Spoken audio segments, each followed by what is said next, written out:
bond, it's a sort of super glue. It's a quick fix for things that are broken.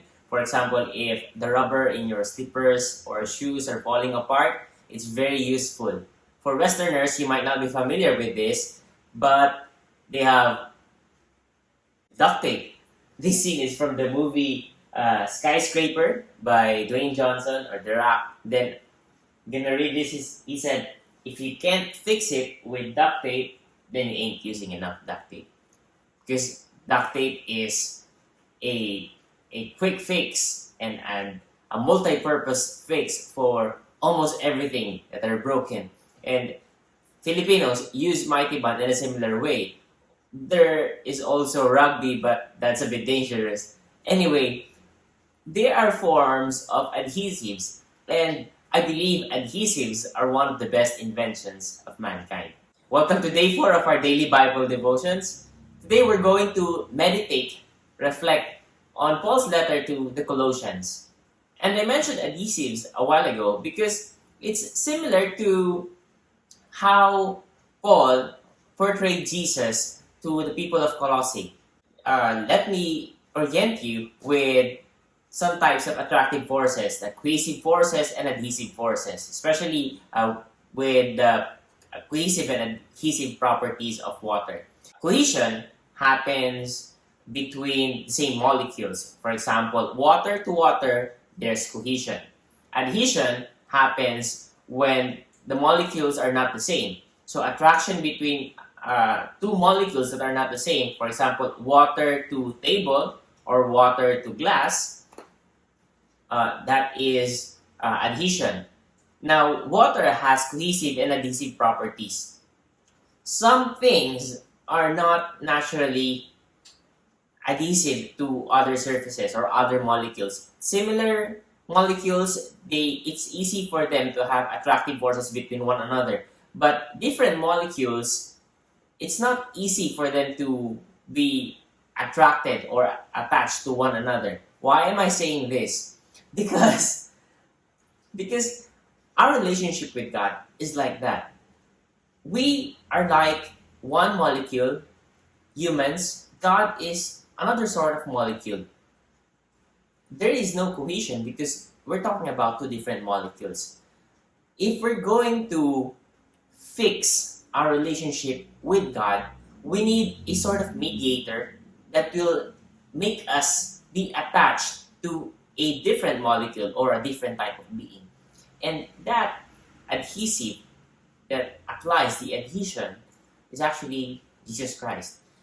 Paul introduced Jesus Christ in the book of Colossians, or in his letter to the Colossians, as a reconciler, someone who reconciles. Reconciliation is you're restoring back a torn relationship. That's why you reconcile. It's like having peace between two parties that have gone separate ways, that have gone apart because of something, for some reasons that they have grown apart. Now, to reconcile them, like if you have family members, you need to bring them back together. You have to bring peace between them. It's reconciliation. You want to reconcile them. Our relationship with God has been torn apart by our sin. Initially, when God created us, we belonged to Him.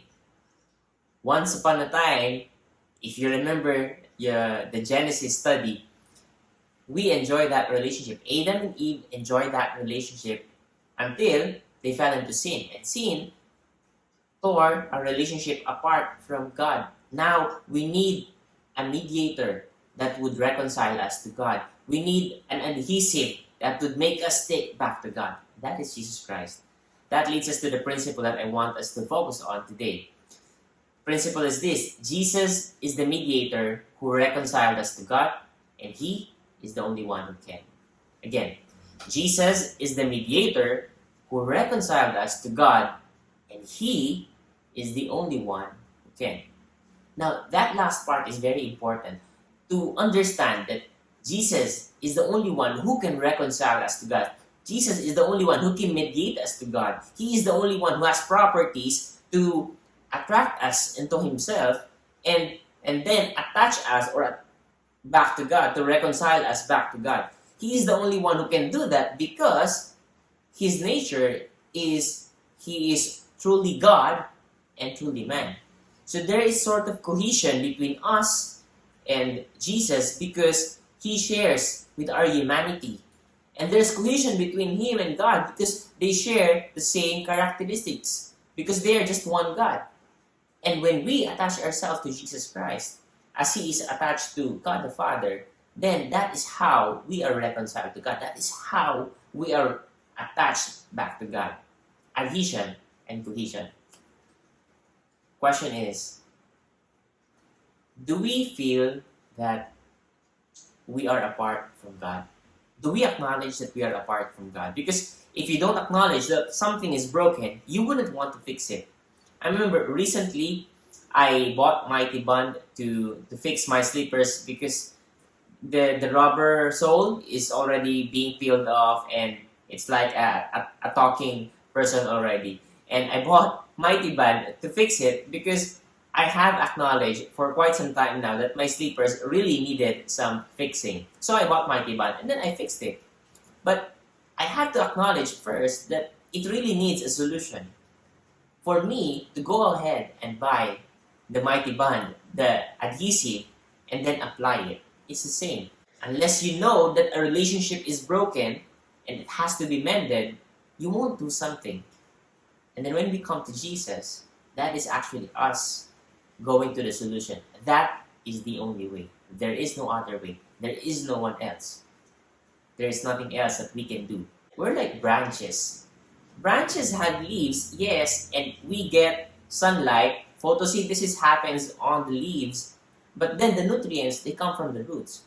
And Jesus, he said that he is the vine and we are the branches. Apart from him, we can do nothing. If we remain detached from God, if we remain detached from the source of nutrients, eventually, we're gonna die. Eventually, we're gonna dry up. No wonder some people feel dry, some people feel depressed, some people feel like there's no point in living, there is no joy, that is why you feel that, because you're far apart from God.